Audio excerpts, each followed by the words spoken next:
En medio del capítulo 7, el apóstol Pablo como que hace un paréntesis aquí del verso 17 al 24, donde dice el apóstol Pablo que a todas las iglesias él les ordena, es una orden, ¿verdad? Que cada creyente se quede en la condición que estaba en el momento que creyó, porque acuérdese que habían griegos y judíos, ¿verdad? Y habían muchos gentiles o griegos que se pasaban al judaísmo y tenían que circuncidarse. Y como la salvación vino a través del pueblo judío, había muchos que exigían para ser salvo que se circuncidaran. Entonces Pablo aquí está haciendo esta aclaración que el que viene a Cristo y está circunciso, pues que se quede así. Y el que es incircunciso no tiene por qué circuncidarse. Cada quien se quede como creyó, porque la circuncisión no tiene nada de importancia ni nada que ver para la salvación. Lo importante, dice el apóstol Pablo, es guardar los mandamientos de Dios, no hacer rituales, ¿verdad? Sino guardar los mandamientos de Dios. También hace la aclaración, porque en esas épocas se vendían a las personas como esclavos para el servicio de ciertas familias. Entonces, si alguno estaba en esa condición de esclavo, que no se preocupara estar en esa condición, pero si tenía la libertad la oportunidad, de obtener su libertad, que la procurase, ¿verdad? Porque tanto el que era libre como el que se podía liberar de la esclavitud venía a ser esclavo de Jesucristo, ¿verdad? Pero ya aún no es un esclavo por obligación o por un precio, sino es un esclavo para Jesucristo por amor, ¿verdad? Y lo que recomendaba el apóstol Pablo es que no se hicieran esclavos de los hombres.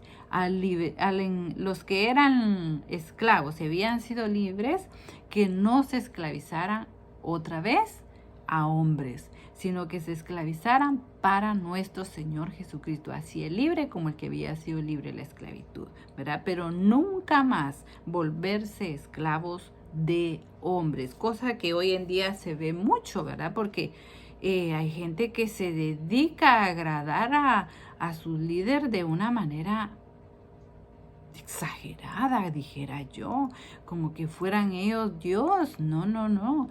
La palabra dice que nadie se tiene que esclavizar a los hombres, únicamente a nuestro Señor Jesucristo. Amén. Bueno.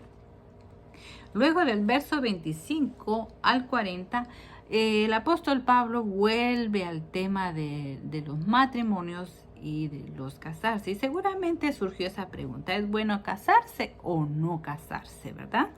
Entonces el apóstol Pablo dice: mi opinión creo que es digna de confianza. Cada uno quédese como está. ¿Está unido a una mujer? No se separe, dice. ¿O está libre de mujer? No busque mujer. Pero si se casan, dice él, no pecan. Eso sí, tendrán aflicciones. Y eso es lo que yo quisiera evitar.